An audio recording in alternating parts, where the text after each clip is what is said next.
बहुत बहुत धन्यवाद, आभार।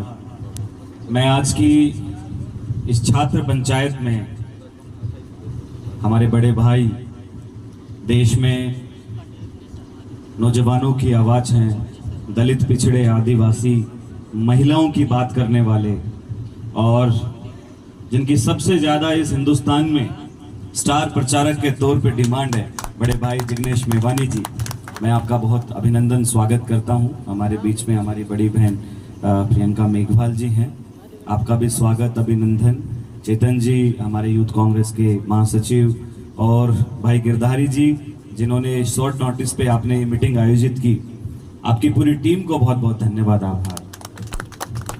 साथियों, जिग्नेश जी, मैं पूरे राजस्थान में जहाँ जहाँ मौका मिल रहा है, हम छोटी छोटी पंचायतों के माध्यम से एनएसयूआई, यूथ कांग्रेस, महिला कांग्रेस, सेवा दल, मैन कांग्रेस, सब जो एक्टिव कार्यकर्ता हैं सबसे बातचीत कर रहे हैं, सबसे मुलाकात कर रहे हैं, मीटिंग आयोजित कर रहे हैं, क्योंकि देश में एक बहुत बड़ी चुनौती हमारे सामने है।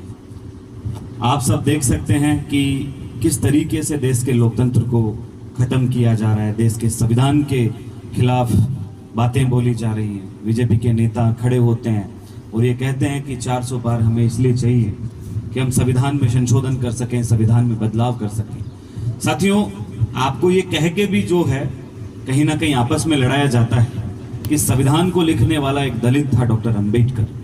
तो बाकी हमारे जो बेचारे सीधे साधे भाई हैं वो फंस जाते हैं। जातीय भावनाएं बहुत ज़्यादा इन इलाकों में गहरी चोट कर चुकी हैं।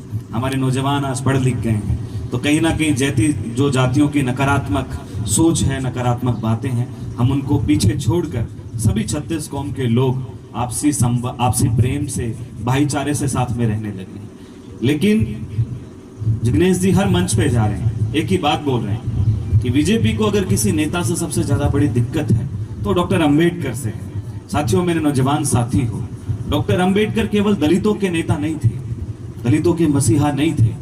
आप उनको पढ़ोगे, लिखोगे तो आप जानोगे कि देश के नहीं, विश्व की सबसे प्रतिष्ठित यूनिवर्सिटियां हैं, वहां पे डॉक्टर अंबेडकर के ऊपर रिसर्च किया जाता है, उनके ऊपर पीएचडी की जाती है। कारण यही नहीं है कि केवल उन्होंने दलितों को, ओबीसी को और आदिवासियों को आरक्षण दे दिया। आरक्षण की क्यों जरूरत होती है, आप इसके मायने भी समझना। आरक्षण होता क्या है, बड़े भाई आपको बहुत अच्छे से समझाएंगे। कभी देखे हो आपने कि एक खेत होता है, खेत में बड़ा पेड़ होता है, उसके नीचे फसल उगी हुई होती है, तो वहां फसल कमजोर होती है। तो हम क्या करते हैं, यूरिया डालते हैं, खाद डालते हैं, ताकि जो वो फसल है वो बराबरी में उग सके, थोड़ा सा उसका पालन पोषण अच्छे से हो सके। तो वो यूरिया ही जो है वो आरक्षण। गरीब आदिवासी लोग, बाहर इन पिछड़े इलाकों में रहते हैं, ओबीसी के लोग अच्छी कॉलेज यूनिवर्सिटियों में जाएंगे, अच्छी पढ़ाई करेंगे तो बहुत आगे जाके इस देश का, अपने समाज का, गाँव का नाम रोशन करेंगे। तो डॉक्टर अंबेडकर के नाम से आप लोगों को बहुत भड़काया जाता है। आपको भड़कने की आवश्यकता नहीं, आपको अंबेडकर को पढ़ने की और समझने की आवश्यकता है। इस देश में बहुत हमारे बड़े बड़े महानायक हुए जिन्होंने इस देश को एकजुट करने के लिए, एक सूत्र में बांधने के लिए बलिदान दिए, त्याग किए। इस देश की आज़ादी को आप अच्छे से पढ़ते हैं, हम बचपन से पढ़ते हुए आए। इस देश की आज़ादी किन परिस्थितियों में हमें मिली है और किन परिस्थितियों में आज़ाद हिंदुस्तान इस देश की कांग्रेस पार्टी को मिला, और कहां से कहां हम चले थे और कहां आज आ खड़े हुए। आज हम सब कहते हैं कि 70 साल में क्या हुआ। 70 साल में एक युवा जिनके पिताजी दूर दूर तक राजनीतिक बैकग्राउंड नहीं है, गरीब परिवार से आते हैं, वो भी उस दलित परिवार से जहां शिक्षा छोड़ो, भरण पोषण के लिए भी संघर्ष है। जब वो एक नौजवान गुजरात की विधानसभा में हमारे समाज का प्रतिनिधित्व करता है, जिग्नेश मेवानी, तो ये डॉक्टर अंबेडकर के संविधान की बलौत है कि हम लोग आज विधायक बनने लगे। हम लोग ऐसी खुली छत के नीचे बैठ के संवाद कर रहे हैं, हम लोग बात कर रहे हैं कि इस देश में क्या जरूरी चीजें हैं, क्या जरूरी चीजें नहीं है। साथियों, ये समझना है, ये चुनाव बहुत महत्वपूर्ण चुनाव है। ये संविधान के साथ साथ हमारे एकता का, भाईचारे का भी है। देश में बहुत गहरी खाइयां खुद गई हैं। अगर सब ऐसा ही चलता रहा, सब तहस नहस हो जाएगा। आजाद हिंदुस्तान से लेके 2014 तक जो कर्ज 1/4 था आज 4 गुना बढ़ा दिया है।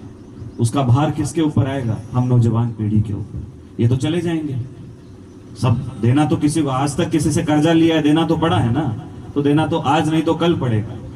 हिंदू मुसलमान, एक देश का प्रधानमंत्री एक मंच से खड़े होके किसी एक विशेष व्यक्ति के, एक विशेष वर्ग के बारे में, एक विशेष धर्म के बारे में ऐसी भद्दी बातें बोलेंगे तो आप सोच सकते हो इस देश का विकास कैसे होगा। साथियों, ये देश अगर बंटने पे आए तो न जाने इसमें कितनी तो जातियां हैं, कितनी बोलियां हैं, कितनी संस्कृतियां हैं। आप जाओ साउथ में, आप दक्षिण भारत में जाते हो, बिल्कुल अलग संस्कृति मिलेगी आपको। आप नॉर्थ ईस्ट में जाते हो, बिल्कुल अलग संस्कृति मिलेगी। आप उत्तर भारत में आते हो, बिल्कुल अलग संस्कृति मिलेगी। कोई अलग अलग भाषाएं बोलते हैं, फिर भी ये देश एकता के सूत्र में बंधा हुआ है। अगर मोदी जी के और कुछ वक्त शासन हाथ में आ गया तो ये साउथ वाले कहेंगे हमें अलग देश चाहिए, नॉर्थ ईस्ट वालों को तो मजबूर कर दिया है कहने पे भी हमें अलग देश चाहिए। मणिपुर में क्या हालात हुए अभी हमारे भाई ने बताया, वहां जाके नहीं संभाला। मणिपुर वालों की पीड़ा है कि हम जब दिल्ली में, जयपुर में, राजस्थान में, कहीं भी गुजरात में जाते हैं तो हमें हमारे ही देश के अंदर नेपाली, चाइनीज कहा जाता है। तो पीड़ा है इस देश को। आज हम लोग एक सूत्र में बांट के रखे हुए हैं। ये भारतीय संविधान और कांग्रेस पार्टी की विचारधारा है। अगर ये देश बंटने पे आएगा तो भाइयों बहुत बड़ी बात नहीं है कि हम गृह युद्ध के करीब हैं। भाषा, बोली, पहनावा, हर चीज के नाम पे ये देश बंट सकता है। तो आप सबको सोचना है, विचार करना है। इस छात्र पंचायत का एक मुख्य लक्ष्य है, देश में अग्निवीर जो योजना है, हम उसका विरोध पूरे देश में कर रहे हैं। अग्निवीर योजना, बाड़मेर का एक नौजवान जो सुबह 4 बजे सड़कों पे दौड़ लगाता था, कसरत करता था कि मैं भारतीय सेना में जाऊंगा और देश का नाम रोशन करूंगा।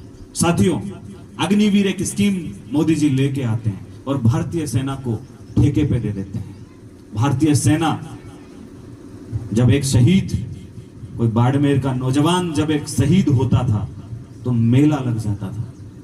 हर एक नौजवान में एक जुनून पैदा होता था कि मैं भी देश की सरहद पे जाऊंगा और अपने देश की रक्षा करूंगा। आज इन्होंने एक नौजवान को 17 से 21 मात्र 4 साल के अंदर रिटायरमेंट करने का काम किया है। आपको सोचना और समझना पड़ेगा कि 4 साल में आप रिटायर हो जाओगे। आपने तो दुनिया देखी नहीं, आपने तो दुनिया जी नहीं, उससे पहले आप नौकरी लगते हो, रिटायरमेंट पे आप पहुंच जाते हो। हमने रिटायरमेंट हमारे दादा परदादा को होते हुए देखा, हमारे पिता को होते हुए देखा है। आराम से 60 साल तक पोते पोती हो जाते हैं, उसके बाद रिटायर होता है। अब एक नौजवान जो 4 साल में रिटायर होगा, मोदी जी आप तो खुद 3 बार मुख्यमंत्री रहे हैं भैया, 2 बार आप प्रधानमंत्री रह लिए, अब तीसरी बार आप दौड़ में हो कि भाई मैं फिर से प्रधानमंत्री बनूं। तो आप 3 बार मुख्यमंत्री रह सकते हो और तीसरी बार प्रधानमंत्री का सपना देख सकते हो, और आप हमारे नौजवानों को मात्र 4 साल में रिटायर कैसे कर सकते हो? साथियों, 4-6 महीने की ट्रेनिंग में आप कैसे देश की सरहद पे जो है सामने वाले दुश्मन का मुकाबला कर पाओगे? चाइना में 6 साल से 10 साल की ट्रेनिंग होती है हथियारों की, उनको मजबूत बनाया जाता है मानसिक रूप से भी। भैया मैं आपको बताना चाहूंगा, राजस्थान में 1-2 घटनाएं हुई है जिसके अंदर अग्निवीर था, जिसने हथियारों की ट्रेनिंग ली, बेरोजगार हो गया और एक को शूट करके चला गया। आप सब जानते हैं, एक गैंगस्टर को मार के चला गया। जब बेरोजगारी इस चरम पे होगी कि एक हथियार चलाना किसी व्यक्ति को आता है, तो फिर वो क्या काम करेगा? समाज में इससे जो है नुकसान फैलेगा कि आप 4 साल में आए, रिटायर हो गए और अब बेरोजगारी इतनी है कि आप क्या काम करोगे? क्योंकि भाई जिसने जो काम सीखा है, अब हमने राजनीति सीखी है तो हम राजनीति करेंगे।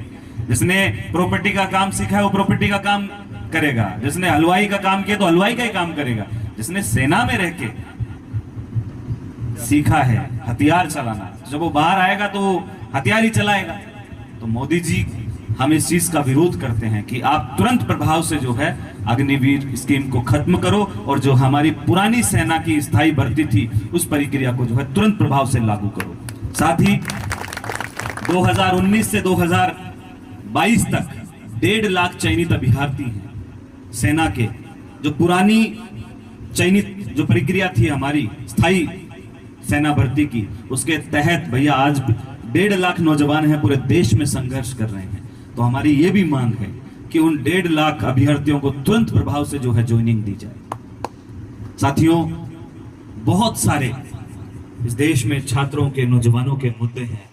ILO की हमारी एक रिपोर्ट आती है, हिंदुस्तान के अंदर आजादी के बाद सबसे ज्यादा 83% बेरोजगारी आज हमारे देश में है। देश किस दिशा में जा रहा है कुछ नहीं पता।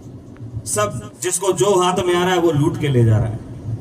अडानी, अंबानी, ये बहुत बड़ी बातें हो गई, पर फिर भी जब एक सुई से लेके और एरोप्लेन तक एक ही कंपनी को आप दे दोगे तो आप समझ सकते हो कि उसकी कितनी ताकत है। तो ब्लैकमेल करेंगे आपको।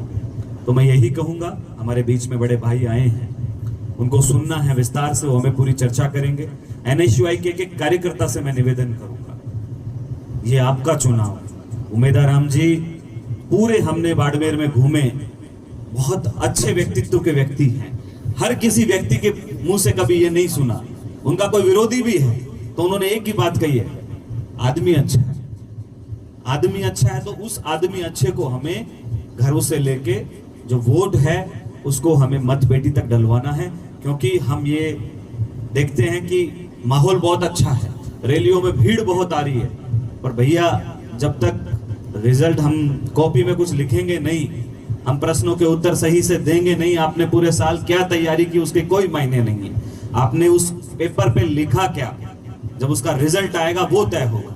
तो आप तमाम NSUI के कार्यकर्ता एक एक घर में जाएं, उनको समझाएं, अच्छा माउथ कैंपेन करें। जो राहुल गांधी जी, खड़गे जी ने, हमारी कांग्रेस पार्टी ने जो आपको 5 युवा न्याय दिए हैं, युवाओं को आप उनको जाएं, उनको समझाएं और घर घर से वोट लाके मतपेटी तक डलवाएं। मैं यही निवेदन करूंगा। फिर से मैं गिरधारी जी और इनकी पूरी टीम का बहुत बहुत आभार व्यक्त करता हूं कि आपने बहुत कम समय में एक अच्छी मीटिंग NSUI की आयोजित की। फिर से मैं भैया का और हमारी पूरी टीम का हार्दिक अभिनंदन, स्वागत। जय हिंद, जय भारत, जय NSUI।